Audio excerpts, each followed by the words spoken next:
bandeko na ngai tongo elamu lelo tokomi le dimanche 20 novembre 2022 oyo bozali komona ezali suite ya video nasalaki lobi na makambo euti koleka na katanga oyo bozomona wana ezali bato ya UDPS plus bato ya INAFEC plus ba Rwandais donc bakoti baza kosakaje baza kobuka baza koyiba et bazali même violer et même moto komona azali na marchandise na ye basatake na ye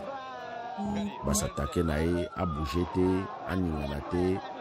et voire même bazosala bapillage ya ndenge na ndenge que ce soit na kati ya bandako que ce soit na libanda. Alors selon ba information nazwi ya na Swahili bon yango wana nayebi ke bato nyonso balobaka Swahili te donc j'étais obligé à traduire yango mpona koloba na bino peuple congolais que na moment oyo na katanga c'est grave